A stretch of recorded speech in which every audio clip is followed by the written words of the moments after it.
Vamos a abrir nuestra Biblia en Primera de Corintios, capítulo 11, versículos del 17 al 34. Primera carta a los Corintios, capítulo 11, versículos del 17 al 34.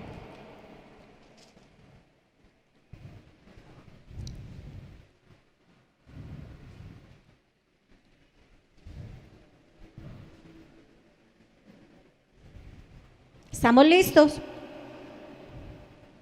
Bueno, primero vamos a hacer una oración. Padre, hoy abrimos la puerta de nuestro corazón y nos disponemos a escuchar tu palabra, Señor, que es fuente de agua viva y calma la sed que hay en nuestro interior. Nos limpia, consuela, redarguye, quebranta, fortalece, edifica y nos lleva a tener ese encuentro contigo y a poder y aprender a relacionarnos con el prójimo que hoy está a nuestro alrededor. En Cristo Jesús te damos gracias. Amén.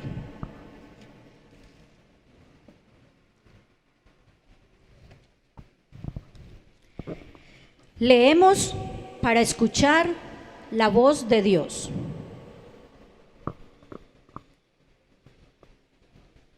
Dice la palabra del Señor: al darle las siguientes instrucciones, no puedo elogiarlos, ya que sus reuniones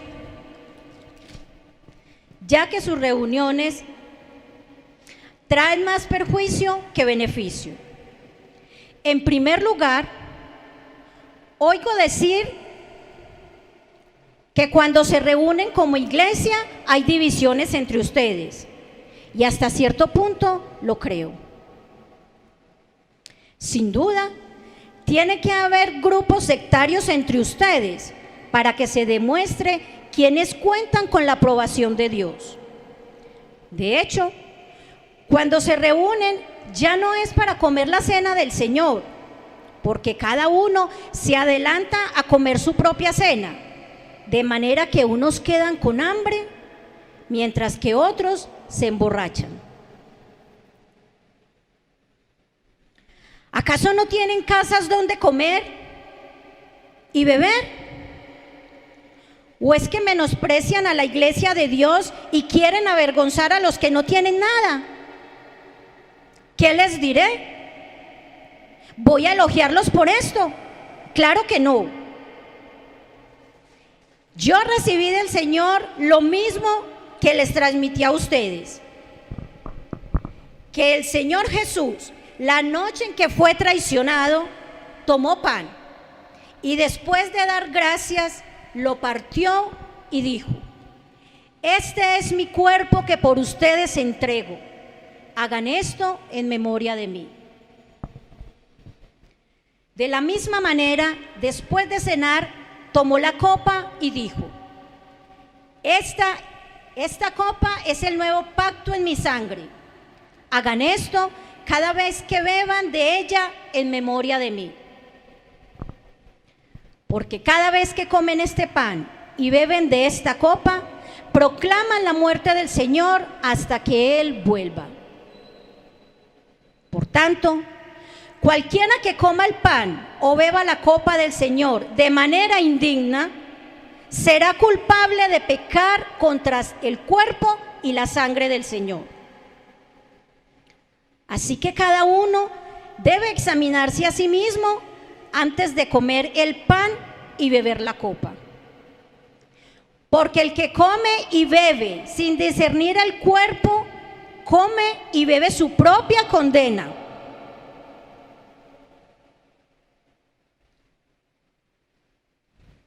Por eso, hay entre ustedes muchos débiles y enfermos, e incluso varios han muerto. Si nos examináramos a nosotros mismos, no se nos juzgaría. Pero si nos juzga el Señor, nos disciplina para que no seamos condenados con el mundo. Así que, hermanos míos, cuando se reúnan para comer, espérense unos a otros. Si alguno tiene hambre, que coma en su casa, para que las reuniones de ustedes no resulten dignas de condenación. Los demás asuntos los arreglaré cuando los visite. Amén. Callamos para meditar. Y mientras callamos podemos hacernos las siguientes preguntas. ¿Qué acontece en tu corazón cuando tomas la cena del Señor? ¿Qué acontece en tu corazón cuando tomas la cena del Señor? Y para quienes aún no toman la cena, cuando ves la mesa del Señor, ¿qué pasa por tu mente y por tu alma? Para quienes aún no toman la cena, cuando ves la mesa del Señor, ¿qué pasa por tu mente y por tu alma?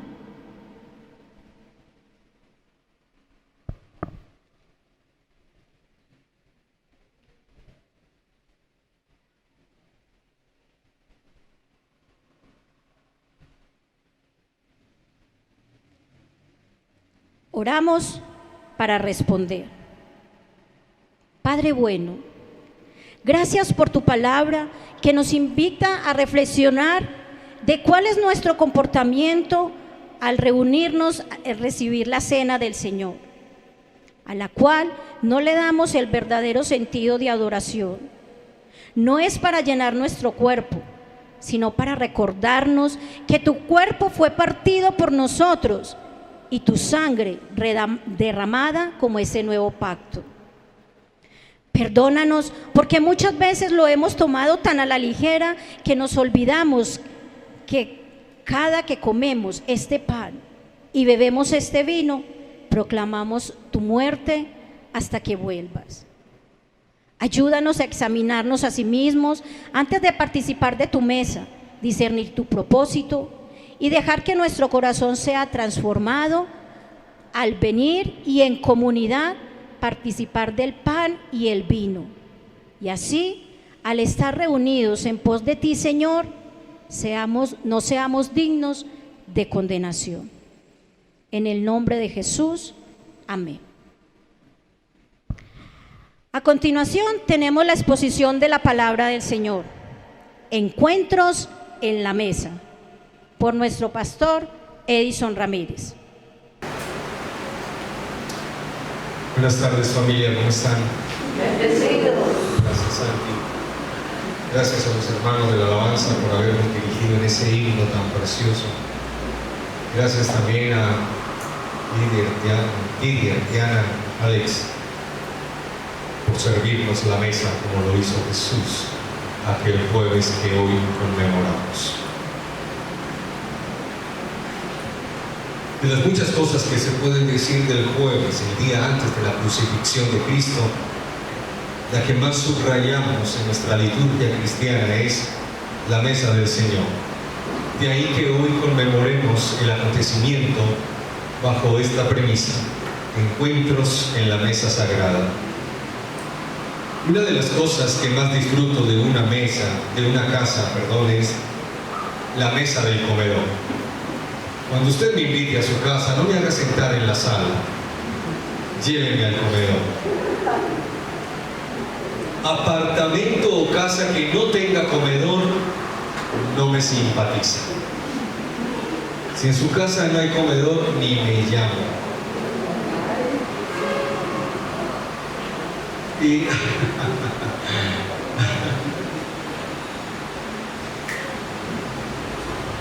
Y aunque en la mesa de comedor en algunos proyectos de vivienda ya no se tiene en cuenta, yo no sé si han visitado los nuevos modelos de apartamentos, ya no hay un espacio para el comedor, están colocando unas tablitas con 2-3 sillas.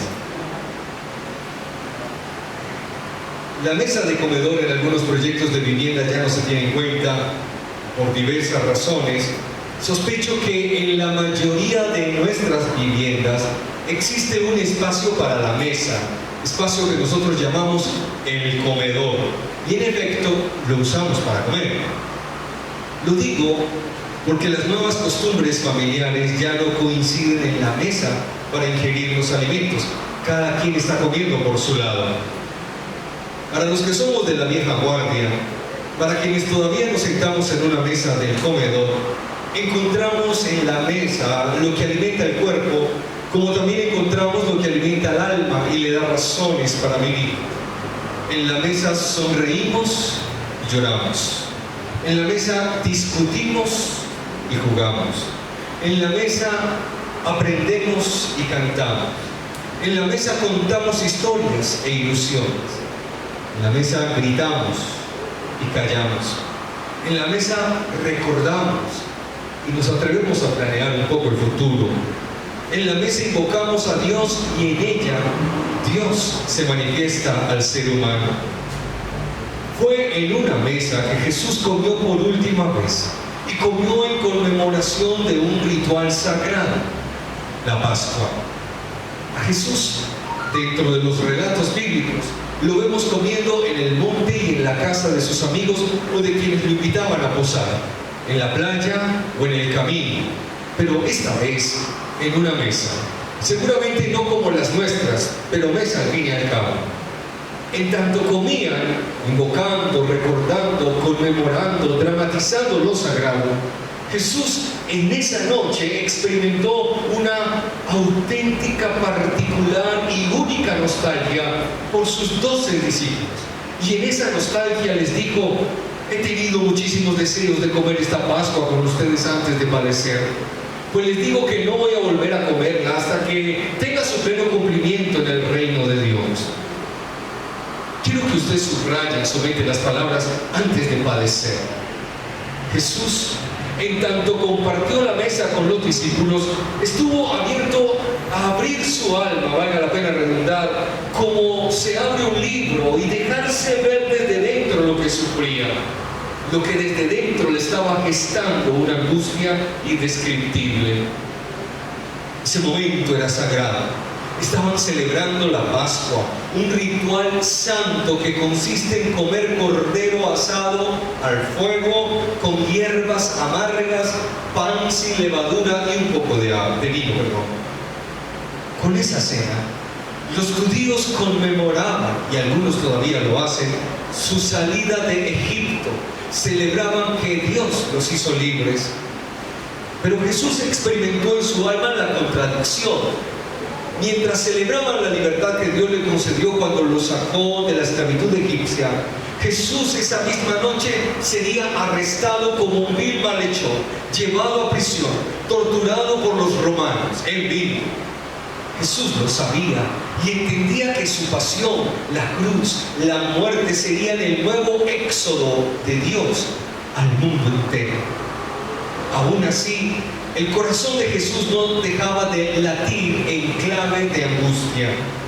Pero desde la angustia elevó su alma y la de sus discípulos a la esperanza. No voy a volver a comer de la Pascua hasta que tenga su pleno cumplimiento en el reino de Dios. Les digo que no volveré a beber del fruto de la vid hasta que venga en el reino de Dios.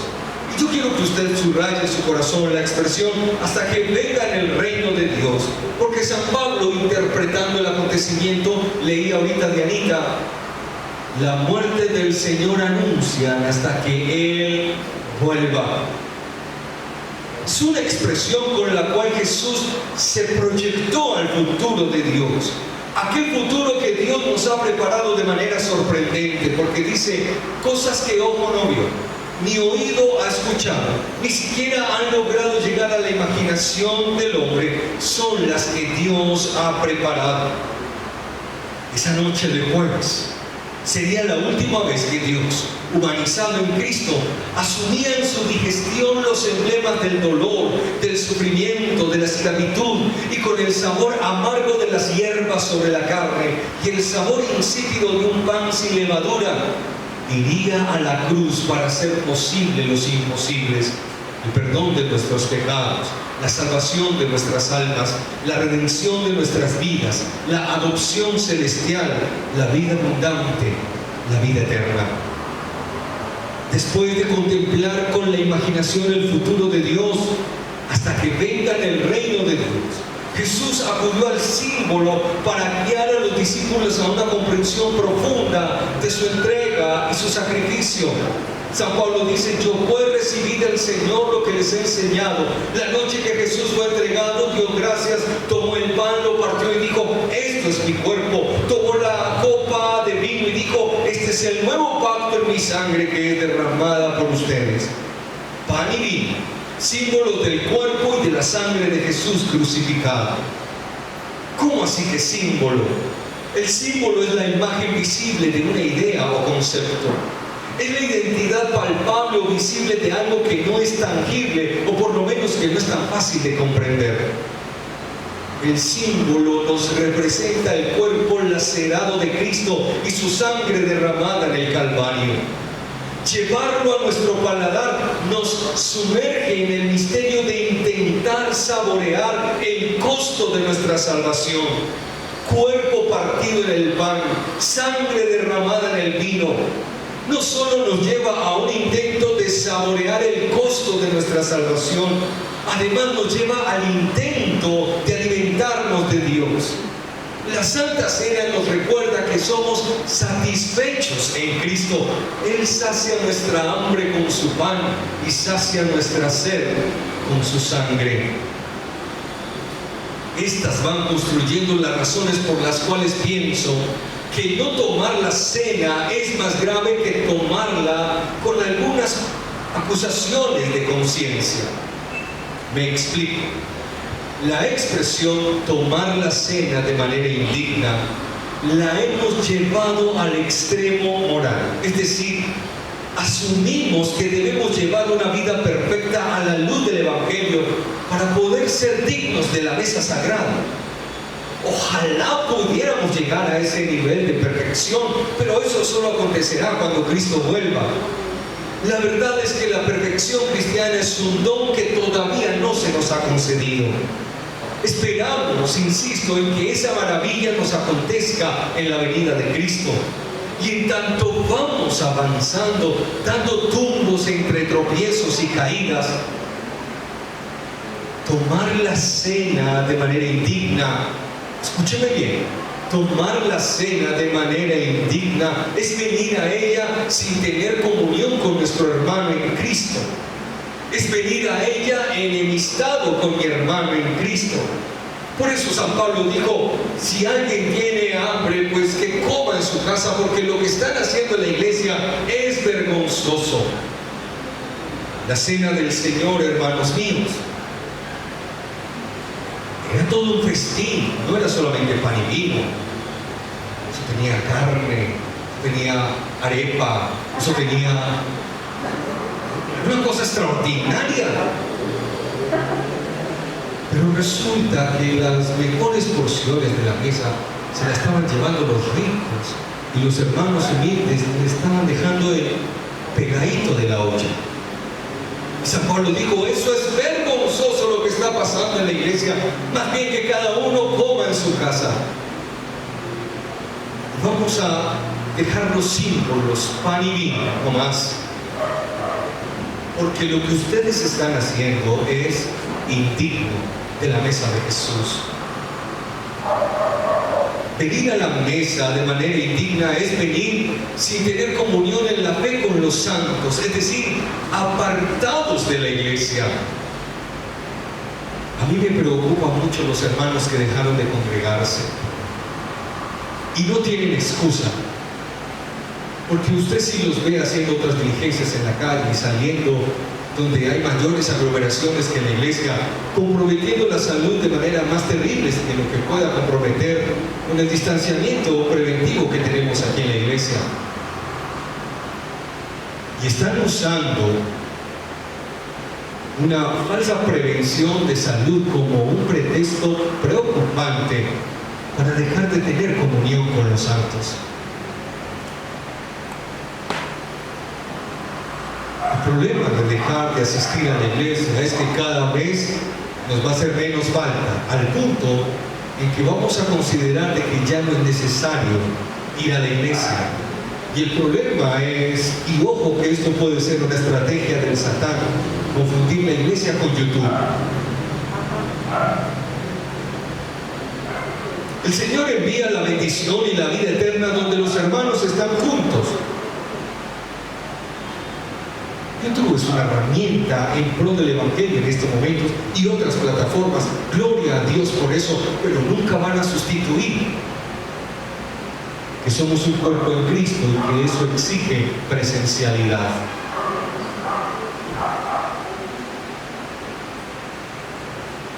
Tomar la cena del Señor de manera indigna es venir a la mesa con una vida que insiste en pecar.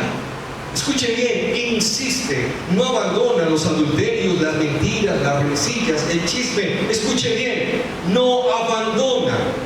Una cosa es yo no abandonar el pecado, otra muy diferente es luchar a muerte contra el pecado. Así tropiece algunas veces.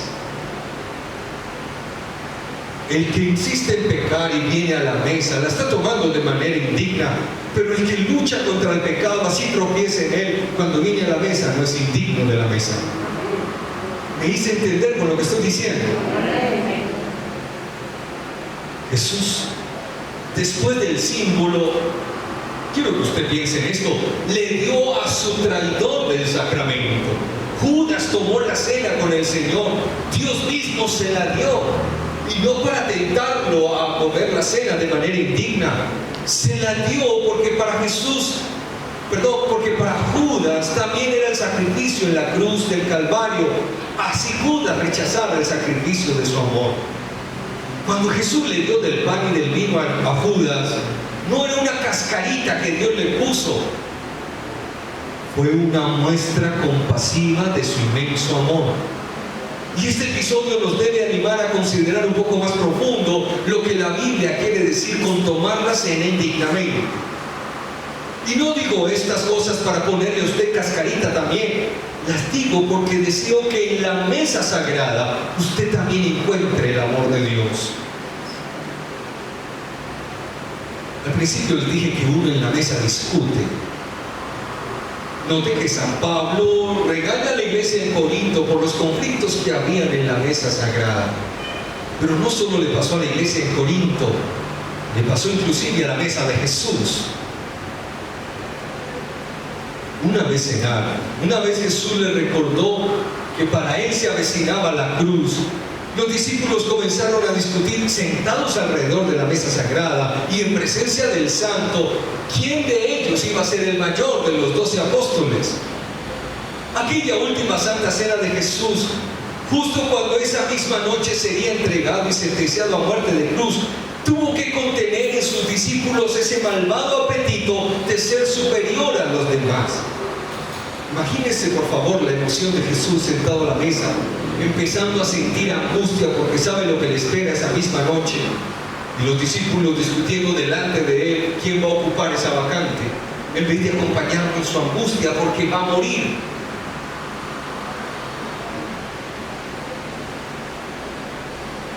Apetitos malvados de ser superior. Pero aquella noche en la mesa sagrada, Jesús les corrigió sus malvados apetitos y les ofreció un camino más excelente que eso. Sí, eso de ser mayor sobre los demás. Les ofreció el camino del servicio. La Santa Cena nos debe recordar que somos siervos los unos de los otros, no otra cosa. Jesús, al igual que San Pablo en Corintios, retoma el discurso escatológico y les habla de la plenitud de su reino. Con escatológico me refiero al futuro, en la gloria que Dios tiene preparada para su pueblo. Con eso me refiero a escatología. Jesús, quien conoce el pasado, el presente y el futuro, y además es el Señor del pasado, del presente y del futuro, dispuso de un lugar privilegiado en el reino futuro, en la mesa futura de la gloria de Dios para sus discípulos. Pienso y creo que cada que tomamos la Santa Cena, con ello expresamos el anhelo que tenemos como iglesia por el futuro de Dios. La muerte del Señor anuncia en la Santa Cena, decía San Pablo, hasta que Cristo venga. En otras palabras, celebrar la mesa del Señor es un grito maranata. Maranata significa el anhelo que tiene la iglesia de que venga el Señor Jesús. Cuando vengo a la mesa sagrada, estoy aceptando las promesas de Dios y me comprometo a ir en pos de las promesas de Dios. Si en verdad anhelo estar en la mesa celestial, no puedo como creyente perderme cada oportunidad de poder sentarme en esa mesa, porque este sacramento me eleva a la ilusión cristiana de estar en otra mesa mucho más grande y sublime, servido por el Rey del universo.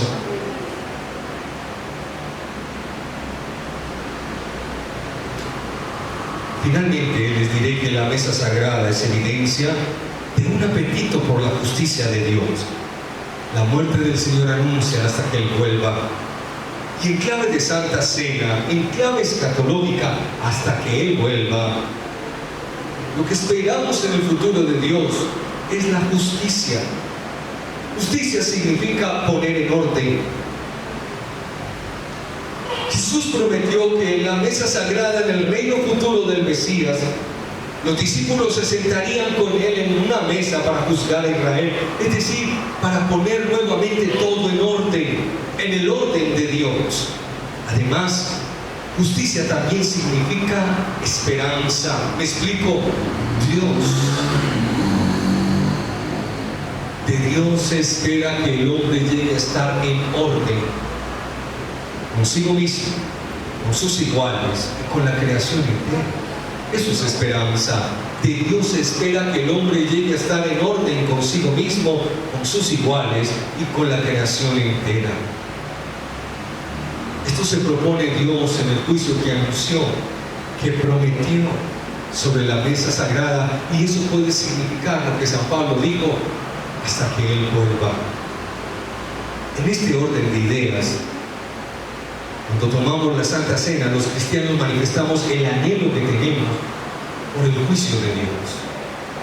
Anhelamos que el juicio de Dios acontezca, no solo como un anhelo cristiano, también como un ruego sincero. Y ese ruego sincero yo lo encuentro en dos episodios de la Biblia para mí supremamente importantes. En el Padre Nuestro: venga a nosotros tu reino. Y en Apocalipsis, el Espíritu y la Iglesia dicen: ven, Señor Jesús.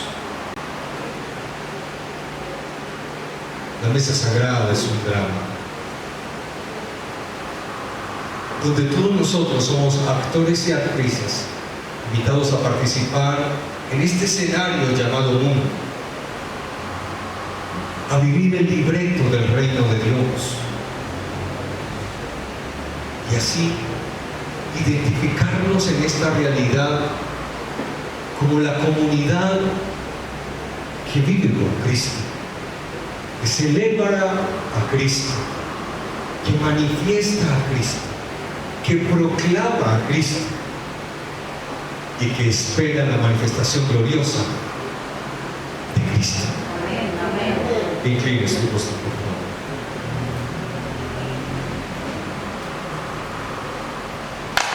Qué regalo tan inmenso nos concede el Señor Jesús en la mesa. Qué privilegio tan enorme nos concedes en la mesa. Nunca imaginamos que lo que dijera el Salmo 23: preparas una mesa para mí, en presencia de mis adversarios, unges mi cabeza con aceite, mi copa rebosa. Nunca imaginamos que se trataba de Jesús. Nunca imaginamos que Jesús sería el pan que descendería del cielo para arrojarse sobre una mesa y así permitirnos el deleite y el placer de gustar y ver cuán bueno es Dios, de gustar y ver cuán inmenso es el amor de Dios, de gustar y ver el costo extraordinario de nuestra salvación.